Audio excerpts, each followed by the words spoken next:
তো যেই দিন থেকে তোমার এরকম হবে যে তোমার পড়াশোনা দেখা তোমার বাবা মা টেনশন করতেছে যে এমনি পড়লে তো আধা পাগল হয়ে যাবে, এমনি যদি এইভাবে পড়তে থাকে তাহলে তো আধা পাগল হয়ে যাবে, যখন তোমার বাবা মা এসে বলবে আজকে আর পড়া লাগবে না, ঘুমাবে, তখন তুমি বুঝবা যে তোমার বুয়েটে চান্স পাওয়ার মতো, তোমার বুয়েটে চান্স পাওয়ার মতো একটা প্রিপারেশন হয়েছে।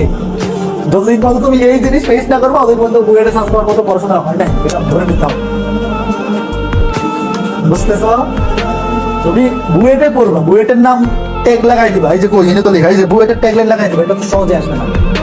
তুমি বুয়েটে চান্স পাইলে আরেকজনের স্বপ্নকে নষ্ট করে তুমি চান্স পাবে। বুয়েটে চান্স পাওয়ার স্বপ্ন সারা বাংলাদেশে মিনিমাম 10,000 স্টুডেন্ট দেখে, মিনিমাম 10,000 স্টুডেন্ট দেখে, চান্স পাবে 1200। তার মানে তুমি বাকি 8,800 মানুষের স্বপ্নকে নষ্ট হয়ে ওখানে ঢুকবা, তোমার জন্য আরো অনেক মানুষের স্বপ্ন নষ্ট হয়ে যাবে, তার সারা জীবনের চাওয়া পাওয়া তুমি নষ্ট করে ওখানে ঢুকবা। কাজেই ওখানে ঢুকার জন্য ওই লেভেলে পরিশ্রম করতে হবে।